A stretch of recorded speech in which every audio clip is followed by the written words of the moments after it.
billahi minasyaitonir rajim. Bismillahirrahmanirrahim. Alhamdulillahirabbil alamin wa bihi nasta'in. Subhanaka la ilma lana illa ma 'allamtana innaka antal alimul hakim. Wala haula wala quwwata illa billahil aliyyil azim. Wassalatu wassalamu ala asyrafil anbiya'i wal mursalin habibi qulubina wa habibi ilahil alamin Abul Qasim Muhammad sallallahu alaihi wa alihi thayyibin at-tahirin wa ashabil muntajabin ajma'in. Alhamdulillah, pada siang hari ini kita semua bersama-sama dalam acara webinar memperingati hari kelahiran Putri Agung Rasulullah Sallallahu Alaihi Wasallam, Hazrat Fatimah Az-Zahra Sallallahu Alaiha. Pada kesempatan ini saya diberi amanah untuk membawakan tema Hazrat Fatimah dalam perspektif irfan. Saya sendiri berkesempatan membuat suatu makalah yang kurang lebih mungkin 8 sampai 9 halaman. Karena untuk menghemat kita punya waktu supaya tidak meluas dan kemana-mana pembahasan saya akan fokus kepada makalah tersebut. Judul yang saya berikan yaitu Hazrat Fatimah dalam perspektif irfan. Ya, kita ketahui bahwa irfan menurut para pemikir dan ilmuwan dibagi atas irfan teoritis dan irfan amali, irfan praktis. Sisi irfan teoritis membahas tentang pandangan dunia irfani yang merupakan hasil daripada ma'rifat, syuhud dan hudur para urafa yang kemudian dituangkan dalam bentuk ibarat, ungkapan, serta pemikiran. Dan menurut para ilmuwan, para ulama, irfan teoritis, pandangannya tidak boleh berseberangan dengan Al-Quran dan riwayat, serta akal burhani. Karena itu para urafa dan ulama mengatakan bahwa Quran, irfan, dan filsafat itu adalah satu dalam perspektif kebenaran. Sisi praktisnya ya berhubungan tentang sair suluk, melewati berbagai tahapan dan makam sampai wusul, sampai kepada tauhid, di mana tentunya Hazrat Fatimah Az-Zahra Salamullah Alaiha tidak bisa kita tinjau dengan pendekatan irfan teoritis dan praktis, dalam artian beliau lebih daripada apa yang diperspektifkan oleh irfan itu sendiri dari segi kedudukan dan makamnya.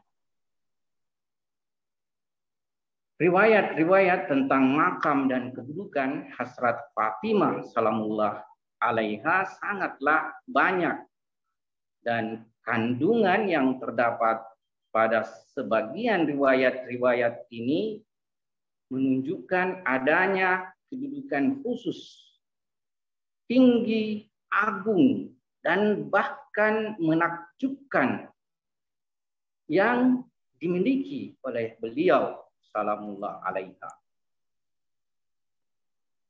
Salah satu di antaranya Allamah Majlisi dalam Biharul Anwar jilid 43 halaman 65 meriwayatkan suatu hadis, yaitu innama summiyat Fatimah li'annal khalqa kutimu an ma'rifatiha. Berdasarkan riwayat ini bahwa kata Fatimah bermakna seseorang yang tidak dapat diraih makam ma'rifatnya oleh manusia. Dan mereka tidak mempunyai kemampuan untuk menjangkau dan mengenal hakikat diri Fatimah. Mungkin kita bisa tafsirkan riwayat ini bahwasanya rahasia tersembunyi Tuhan bersemayam dalam diri Fatimah dan ma'rifat terhadapnya punya hubungan ma'rifat kepada hak subhanahu wa ta'ala. Dalam pembahasan irfan ada yang disebut dengan cinta majazi dan cinta hakiki. Cinta hakiki, mahabbah hakiki hanya bagi hak subhanahu wa ta'ala. Selain kepada hak subhanahu wa ta'ala semuanya cinta majazi. Akan tetapi di dalam cinta majazi terdapat tingkatan-tingkatan, derajat-derajat, dan gradasi. Dan sesuai dengan kedudukan yang dicintai, maka itulah kualitas cinta seorang manusia dalam cinta majazi. Nah, sebagian ulama memandang bahwa cinta majazi itu merupakan jembatan untuk sampai kepada cinta hakiki. Kita, para pecinta Ahlul Bait, tentunya sangat punya pemikiran dan prinsip bahwa cinta kepada Ahlul Bait alaihimussalam, dan di antara mereka adalah Hasrat Fatimah Az-Zahra salamullah alaiha, merupakan jembatan untuk mendapatkan cinta hakiki, cinta kepada hak subhanahu wa ta'ala. Jadi kembali lagi bahwasanya Tuhan, rahasia Tuhan bersemayam dalam diri Fatimah, dan ma'rifat kepada hasrat Fatimah akan membawa kita ma'rifat kepada hak subhanahu wa ta'ala. Oleh karena itu, sebagaimana manusia tak dapat sampai kepada pengenalan sempurna hak subhanahu wa ta'ala, demikian juga manusia tak bisa sampai kepada pengenalan sempurna hasrat Fatimah. Pengenalan manusia hanya bisa sampai kepada pengenalan manifestasi dan tajalli hak subhanahu wa ta'ala. Tidak bisa sampai kepada hakikat hak subhanahu wa ta'ala. Ya, barangkali pengenalan manusia juga hanya bisa sampai kepada sifat-sifat dan perbuatan hasrat Fatimah, tetapi tidak akan sampai kepada pengenalan hakikat dan zat Fatimah Az-Zahra salamullah alaiha. Sebagaimana kita ketahui bahwa Fatimah salamullah alaiha secara lahiriah bukanlah seorang nabi dan juga bukan seorang imam. Namun beliau adalah mutiara yang telah memperoleh makam agung di alam maujud ini. Kendati pun tidak mendapatkan nubuwah, kenabian, dan imamah, kepemimpinan, akan tetapi mutiara suci ini dengan nama apapun yang kita sandangkan, dengan nama apapun yang kita sandangkan, sudah jelas kita tidak akan pernah memiliki kemampuan untuk mengenalnya. Tapi tentunya ini tidak menafikan bahwasanya kita mempunyai tingkat pengenalan di alam lafaz dan ibarat, sehingga kita bisa menginterpretasikan kedudukannya. Kedudukan beliau yang sangat kita bisa lihat adalah sebagai mutiara ubudiyah atau penghambaan atau makam kehambaan. Makam kehambaan adalah suatu makam hubungannya dengan hak Subhanahu wa taala, makam tertinggi. Hak Subhanahu wa taala memperjalankan nabinya bukan karena ia sebagai nabi. Memperjalankan nabinya bukan sebagai rasul, bukan sebagai imam, tapi sebagai hamba. Sebagaimana firman-Nya dalam surah Al-Isra ayat 1. A'udzubillahi minasyaitonirrajim. Subhanalladzi asra bi 'abdihi. Jadi ada kata abd, hamba. Makam hamba. Subhanalladzi asra bi 'abdihi lailam minal masjidil haram ilal masjidil aqsal ladzi barakna haulahu linuriyahu min ayatina innahu huwas samiul basir. Jadi Tuhan memperjalankan nabinya karena hambanya, karena makam hambanya. Di dalam peristiwa Mi'raj dari Masjidil Haram ke Masjidil Aqsa, untuk apa diperjalankan? Untuk dipersaksikan kepadanya ayat-ayat Tuhan. Semua selain Tuhan adalah ayat-ayat Tuhan. Semua selain Tuhan adalah manifestasi dan tajalli Tuhan.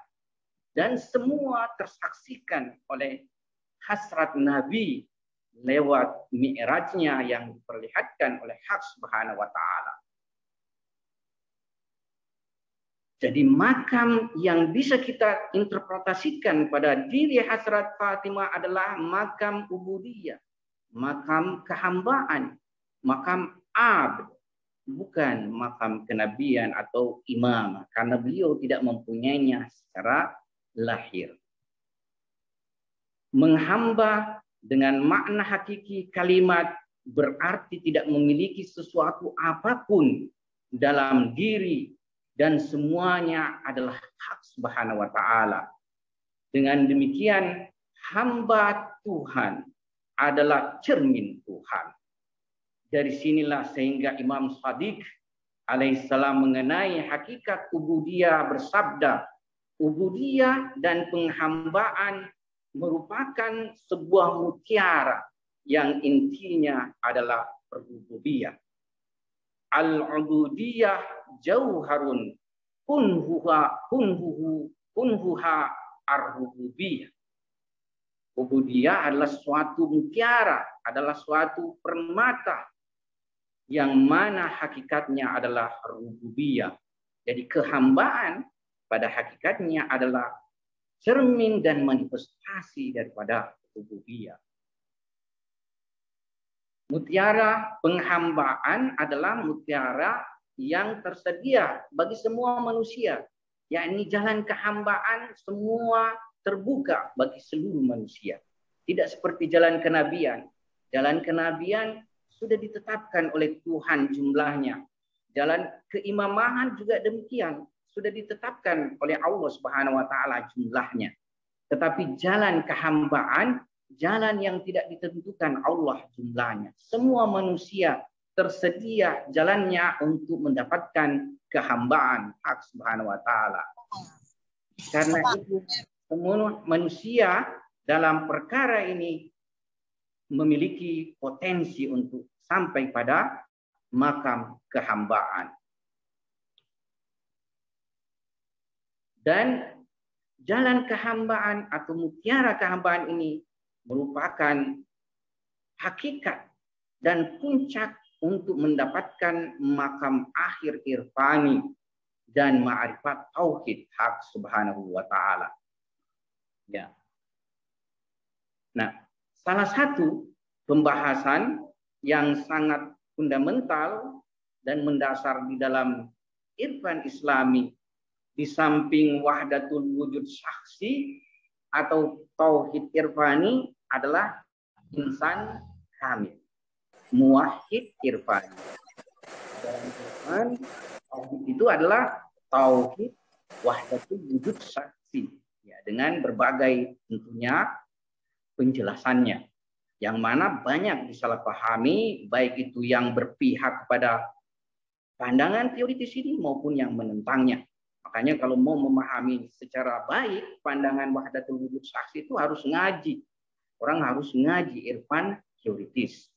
Demikian juga dalam pandangan irfan, insan muwahhid itu adalah insan kamil yang sampai kepada tauhid. Nah, manusia yang menjadi representasi seluruh sifat-sifat dan nama-nama sempurna hak Subhanahu wa taala, ia menjadi manusia kaun jami, eksistensi universal dan komprehensif yang mencakupi seluruh alam-alam. Kata Imam Ali alaihissalam, ya, ata'azzamu annaka jirmun sagir wa fikan tawa al-alamul akbar. Apakah kau memandang dirimu adalah entitas yang kecil, entitas yang kerdil, bahkan di dalam dirimu terkandung alam akbar. Potensi manusia bisa menjadi alam akbar, makrokosmos. Ya.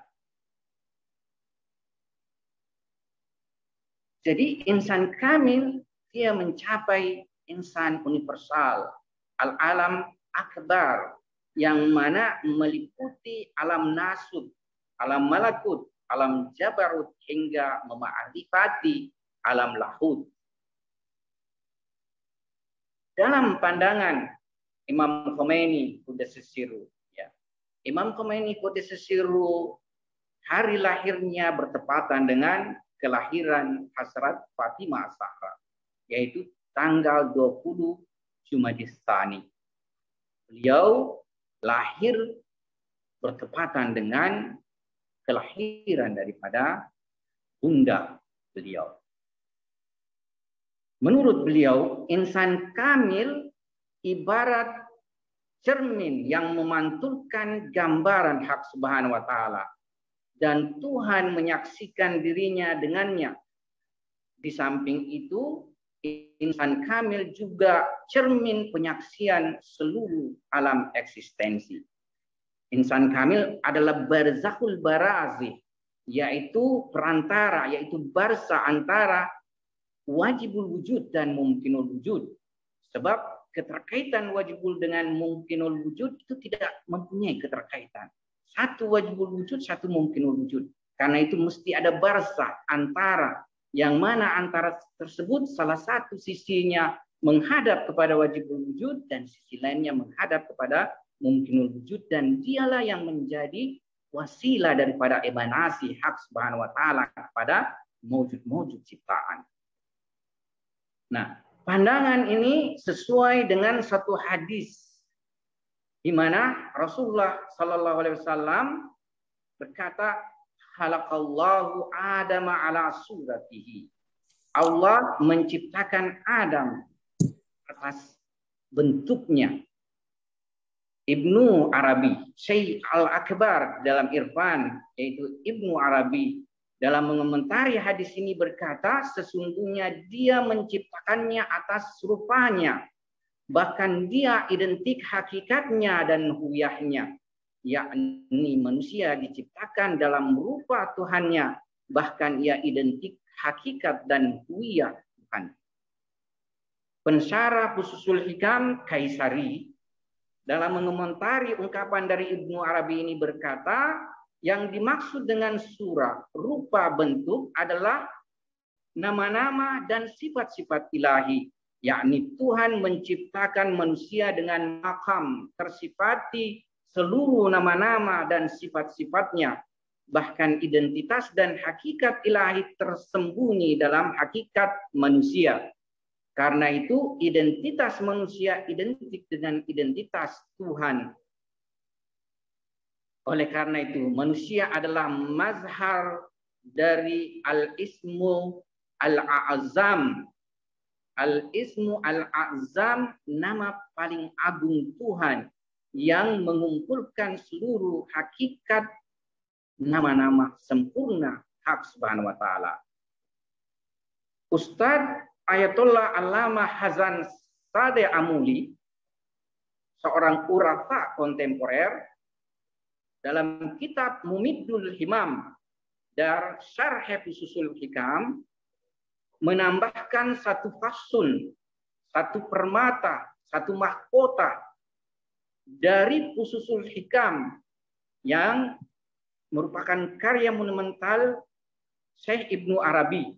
Jadi beliau menambahkan satu pasal, satu fasun, yang mana beliau sebut fasu hikmatin ismiyatin fi kalimatin fatimiyatin. Ya, jadi beliau beri nama fasun tersebut fasun, ya, fasu hikmatin ismiyatin fi kalimatin fatimiyatin. Artinya adalah mutiara hikmah-hikmah, ya, mutiara hikmah-hikmah kemaksuman, ismiyah, kemaksuman di dalam kalimat Fatimah salamullah alaiha. Beliau dalam sebuah ungkapannya berkata, insan kamil apabila ia seorang laki-laki, maka ia adalah mazhar akal universal. Dan apabila ia seorang perempuan, maka ia mazhar nafs atau jiwa universal. Dan penghulu para wasi serta rahasia para nabi dan rasul, Hazrat Ali alaihissalam adalah mazhar akal universal paling sempurna. Sedangkan Ummul Kitab Sayyidah Nisa'il Alamin Fatimah Az-Zahra Al-Batul adalah mazhar nafs universal tersempurna. Beliau di tempat lain dalam kitab ini berkata, kalian tidak akan menemukan seorang laki-laki pun yang mempunyai isma, yaitu maksum, yang istrinya juga mempunyai makam isma, kecuali Hazrat Wasi Imam Amirul Mukminin Ali alaihissalam dan istrinya Fatimah salamullah alaihi, putri Rasulullah sallallahu alaihi wasallam. Dan jika Hazrat Wasi Ali tidak ada, maka tidak seorang pun sepupu dengan Fatimah salamullah alaiha. Ini sesuai dengan sabda Nabi sallallahu alaihi wasallam, Ali, sekiranya kamu tidak ada, maka tidak seorang pun sepupu Fatimah di muka bumi. Allamah juga berkata, sebab khalaik, yaitu makhluk-makhluk, terputus dan tidak mampu mengetahui hakikat hasrat Fatimah salamullah alaiha karena mereka tidak memiliki makam isma. Ya, hanya para anbiya, hanya para a'immah suci, dan di antara mereka ada hasrat Fatimah yang mempunyai makam isma. Kendati pun dari sudut pemahaman mereka mengetahui isma secara teoritis, secara konseptual, kita bisa memahami isma. Namun dari segi zauki, yaitu menduduki makam tersebut, mereka tidak memahaminya. Menurut beliau juga, nubuah makami. Jadi nubuah makami adalah nubuah ta'arifi, adalah nubuah am. Di dalam perspektif irfan, nubuah terbagi dua. Ada nubuah am, nubuah ta'arifi, dan ada nubuah tasri'i. Dan di sini harus kita betul-betul hati-hati dan jangan sampai salah dalam pemahaman. Nah, jadi nubuah makami tidak terkhususkan kepada laki-laki. Akan tetapi laki-laki dan perempuan adalah sama. Berbeda dengan nubuah tasri'i, terkhususkan bagi laki-laki. Tuhan berfirman ketika malaikat berkata, wahai Maryam, Tuhan memilihmu dan menyucikanmu serta melebihkanmu atas perempuan-perempuan alamin. Jika makam hasrat Maryam demikian ini, maka bagaimana pikiranmu terhadap makam kelima yang merupakan Lailatul Qadar, yaitu maksudnya hasrat Fatimah Az-Zahra salamullah alaiha. dan dari orang-orang yang Tuhan sucikan dari mereka segala kotoran, yakni Hazrat Fatimah salamullah alaiha, sebagaimana tadi dinukil oleh Al-Ustadz Ustadi Habibi, yaitu Ustadz Hussein Sahab, yaitu ayat tathir. Ya, innama yuridullahu liyuzhibba ankumur rijza ahlal bait wa yutahhirukum tathira. Yang terakhir ini wa yutahhirukum tathira, menegaskan bahwa menyucikan sesuci-sucinya sehingga tidak ada tersisa sedikit pun lagi, ya, sesuatu yang bersifat kekotoran. Ya, menurut Sufi besar Jalaluddin Rumi, hati perempuan lebih mudah fana, lebur, baka, dan usul kepada hak Subhanahu wa Ta'ala daripada laki-laki. Ya, ini sebenarnya kelebihan daripada perempuan. Tetapi dalam sejarah segelintir perempuan yang